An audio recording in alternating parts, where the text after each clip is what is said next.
queria já entrar no... Polêmica, hein? Polêmica. Na prisão do Bolsonaro. Acho que é o que tá mais em pauta agora, né? Porque... Teve a prisão do Bolsonaro, parecia eu como um cidadão comum, eu sou um cidadão comum de direita ali, eu não vejo que teve esse golpe. Pela minha ignorância, eu olho e pego e falo, pô, os tiozinhos que estão presos lá há tanto tempo, pessoas que morreram porque ficou faltando remédio, e todas as outras coisas, eu olho e falo, caraca, mano, não precisava tudo isso, né? Precisava ser menos ali. E eu vejo que parece que é uma coisa mais política, né? E eu queria saber sua visão. Qual que é a sua visão? Você acha que foi correto, foi justo? Ou até uma visão mais macro, né? Levando em consideração outros fatores também? Então, tem a visão política e tem a visão ideológica. E as duas aqui se misturam. E esse é o ponto. Quando a gente fala do ponto de vista ideológico, ontem mesmo eu tava passando um vídeo do Joaquim Barbosa, lembra dele? Lembro, pô. Que foi o ministro da STF. Eu acho que ele saiu já brigado com o Nectar. Sim, e depois acabou voltando mais ao viés de esquerda dele, mas ele ainda era um jurista. Ontem eu passei um vídeo dele de 2010, tá? Ele no plenário do STF era falando. Demais, né? Sim. E assim, tudo bem, ele era um sujeito que tinha um viés de esquerda, mas ele ainda respeitava as regras jurídicas. E ele fala, olha, eu sou um delegado aqui, há uma obrigação moral de avisar ao país. E a sanha reformista que está sendo colocada aqui dentro dessa corte vai levar o Brasil para um lugar muito ruim. E aí volta para o estúdio, era o Jornal da Massa. O Paulo Eduardo Martins, agora ele já foi deputado federal, agora ele é vice-prefeito de Curitiba, ele era o comentarista na bancada. E ele fala, olha, o que ele está falando é a verdade. O que nós estamos assistindo é a tomada por dentro do STF por militantes. Aí ele cita o Dias Toffoli, que tinha acabado de ser indicado ao STF com 40 anos de idade na época. 40 anos? Ele falou assim, vai ficar quantos anos? Mais até 40. os 70? Vai ficar 30 anos. Agora já aumentou, porque... Só um minuto. Perdão. Subiu para 75, vai ficar 35 anos. Ele falou, a dona Dilma Rousseff vai poder indicar diversos novos ministros. Se a Dilma vencer a eleição, isso, né, no período pré-eleitoral de 2010, pode colocar uma capa vermelha na Constituição. A Constituição vai servir para os interesses do PT. Perdão.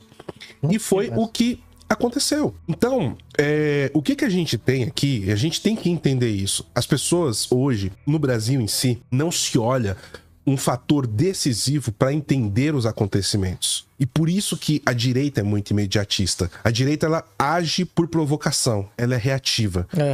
Então, assim, teve um histórico pra gente chegar onde estamos. Só que não chegou do dia pra noite, mas a direita acha que vai resolver a situação com uma eleição, ela acha que vai resolver com uma manifestação, ela acha que vai resolver em uma única paulada. E não vai. E a notícia é triste. Triste, Luan. A gente vai demorar décadas pra sair desse buraco, tá? Porque você tem um judiciário hoje, e lá dentro é um judiciário que você possui militantes de esquerda, históricos. Olha o último que o Lula colocou. O que ele falou? Eu tenho orgulho de colocar um ministro comunista. Declarado. Sempre fiel ao Partido Comunista do Brasil. Você tem, por exemplo, o Zanin. O Zanin é especialista. Especialista, tá? Em lawfare. E que as teses dele abastecem um tentáculo do Foro de São Paulo, que é o Grupo de Puebla. E muitas pessoas erroneamente falam, é o novo Foro de São Paulo. Não é. Tirem isso da cabeça de vocês, isso não é, tá? E são vários os fatores que estão integrados e que muitas vezes a gente acha que é novo aqui no Brasil, e não é. As coisas estão circulando nessa estrutura do Foro de São Paulo, principalmente na América Latina, que abastece e se retroalimenta. O Brasil interfere na soberania de outros países e vice-versa. Então tem muita coisa que o pessoal coloca aqui pela mídia como uma coisa maravilhosa. Hoje eu tava até comentando, Lulinha, paz e amor. O Lulinha, paz e amor, porque o João Santana foi... Não, quem criou Lulinha, paz e amor foi a inteligência cubana para Hugo Chávez, em 1999. Deu certo. 7 anos antes, Hugo Chávez fez uma revolta armada, tentou dar um golpe de Estado, teve troca de tiros, morte em Caracas, ele foi preso e depois anistiado. Aliás, isso é golpe de Estado, né? Sim, né? Respondendo a sua pergunta até. E deu certo depois na Venezuela. 7 anos depois, colocaram um terno, uma gravata, ele foi eleito. Replicaram no Brasil, cortaram, afeitaram a barba do Lula, tal. Lulinha, paz e amor, venceu. Né? Então tem toda uma estrutura que está sendo feita por trás. E por que eu falo que vai ser difícil? Não sei, acredito que você tenha visto o Jeffrey Chikini, é um advogado. Ele estava lá na UFPR e, inclusive, a filha de um ministro do STF que é professora lá. E teve todo um quebra-pau de militantes, não deixaram ele palestrar, tentaram agredir, jogar urina, um monte de coisa, né? Tá bom, aí você fala, esses esquerdistas... Ok. Aí você pega as universidades federais, eles são fortes em quê? Psicologia, psiquiatria, direito, né? Medicina em geral.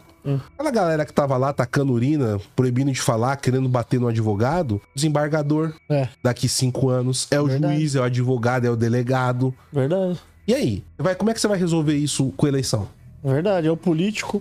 É o político. Como você vai resolver isso? Cara, que é verdade, nunca tinha parado pra pensar nisso daí. Você vai na faculdade de jornalismo, meu amigo... Desculpa, é lavagem cerebral. A gente não chegou nisso do dia pra noite. E olha só, se a gente tiver muita sorte, porque o Brasil ele também tá passando por um despertar em várias questões, principalmente espiritual, eu sou bastante católico, né? Eu trato muito desse tema também. A gente tem 20 anos de muita dificuldade pela frente. Só que 20 anos, Luan, é o tempo de formação de uma geração. A gente precisa de pelo menos 2. A esquerda foram 3 para eles chegarem onde estão. O PT tá aí há 23 anos. Eles já estavam há 40, os revolucionários estavam há 40, batendo aqui, dando martelada aqui, entende? São 60 anos que os caras estão, assim, subvertendo tudo. E quando você olha, por exemplo, uma Suprema Corte, que nós temos hoje, quantos anos tem a Carmen Lúcia? Em 70 e alguma coisa. Você vai pegar lá, quantos anos tem o Alexandre de Moraes? Menos de 60? Ele é novo, Toffoli, menos de 70. Barroso, chegando nos 70. Esse pessoal foi totalmente embebido por todas essas ideias revolucionárias. E aí quando você tem um juiz ali que sai da curva um pouco, que é um juiz de carreiras, hoje só temos o Dino, mas que é um comunista militante desde sempre, e o Fux.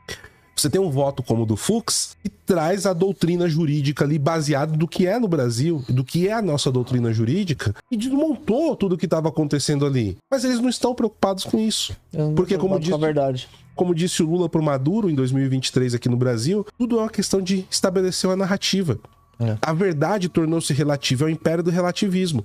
Então, assim, você precisa da aparência. A aparência. E eu comentei do Foro de São Paulo agora há pouco, por exemplo. Hoje eu trouxe uma notícia no meu programa da tarde. A gente tá acompanhando de perto o que tá acontecendo na Venezuela. O Maduro ontem estabeleceu uma nova regra, que qualquer pessoa que faça manifestações, peça a invasão dos Estados Unidos ou qualquer coisa que ele acredite que seja uma ofensa ao governo dele, vai sofrer o que ele chamou de julgamento expresso.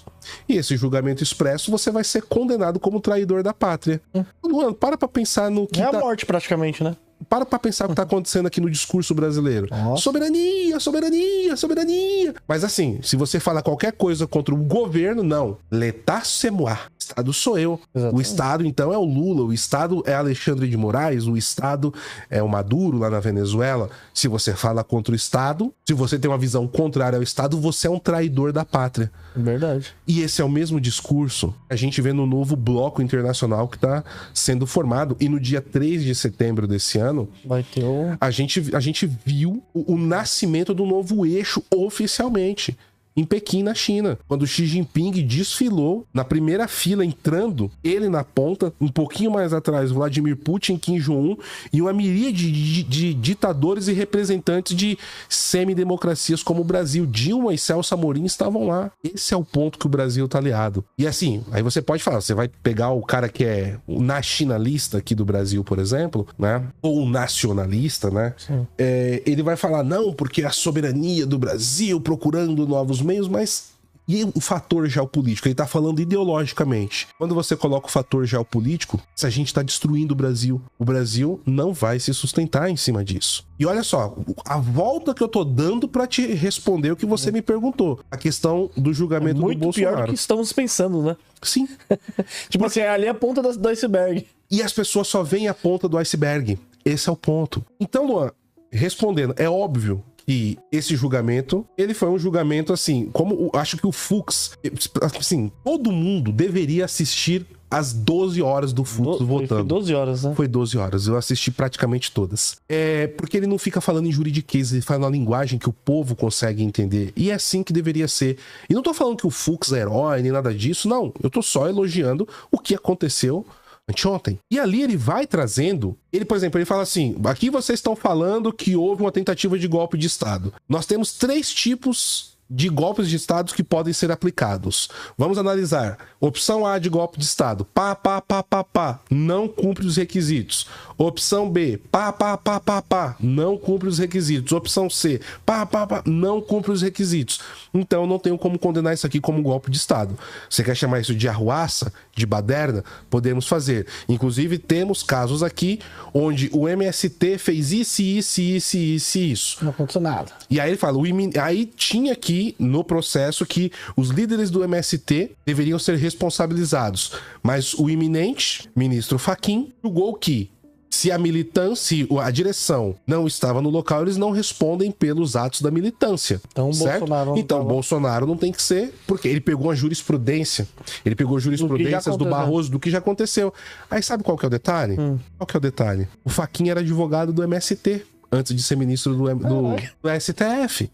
Gostou desse corte? Então se inscreva no canal para você não perder nenhuma informação aqui rápida e direta para você. E se você quiser ter a geopolítica descomplicada, se inscreva no nosso canal principal também. Idem Vele, idem Nole.